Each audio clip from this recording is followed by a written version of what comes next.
सब सुन रहल छी एपी प्रोडक्शन के प्रस्तुति।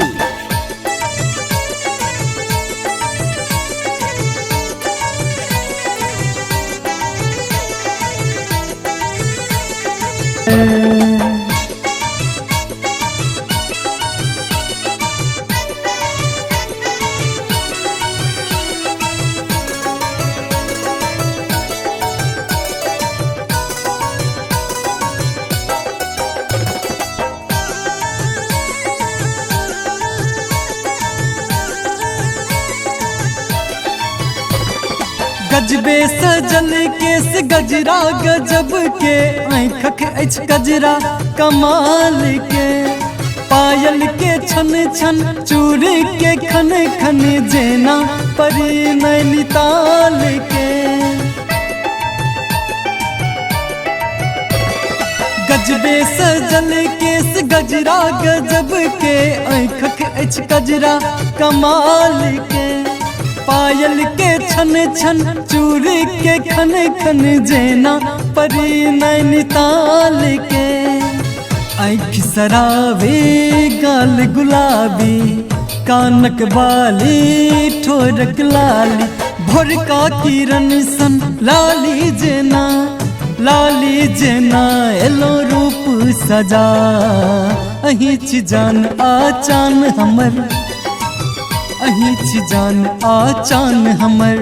हाँ अहिच जान आचान हमर अहिच जान आचान हमर।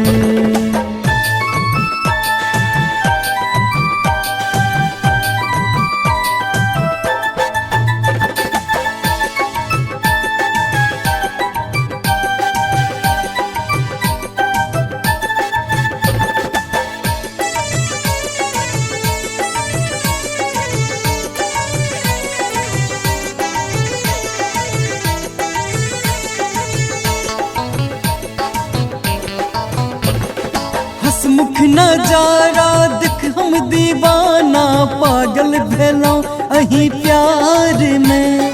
प्रेम करब जना केलक कृष्ण राधा जाका ओ यमुना किनार में हसमुख नजारा देख हम दीवाना पागल भेलौं अही प्यार में प्रेम करब जना केलक कृष्ण राधा जाका ओ यमुना किनार में मिठ मिठ गायब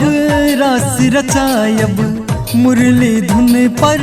ध्यान लगायब प्यास बुझायब पनघट जा जरा नैना काजुरा अहिच जान आचान हमर अहिच जान आचान हमर हाँ अहिच जान आचान हमर अहिच जान आचान हमर।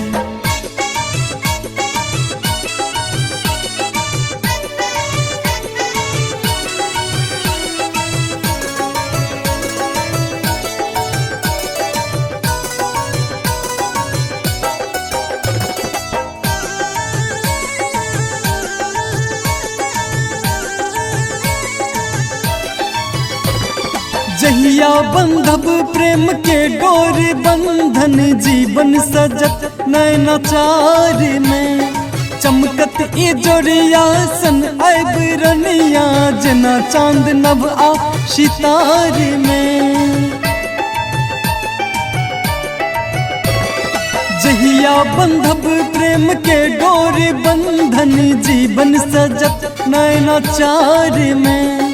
चमकत ई जोड़िया सन आब रनिया जना चांद नभ आ सितार में कैल निभायब प्रेमक वादा नहीं छूटत सब अपन इरादा प्रेमक दुखक में कोनो दवा नहीं हम बेवफा अहिच जान आचान हमर अहिच जान आचान हमर हाँ अहिच जान आचान हमर अहिच जान आचान हमर हसमुख अदा पर भेलो फिदा फिदा कोना बनेलक खुदा, हसमुख आगा पर भेलौं फिदा कोना बनेलक खुदा। अहीं छी जान आ चान हमर, अहीं छी जान आ चान हमर, हाँ अहीं छी जान आ चान हमर, अहीं छी जान आ चान हमर।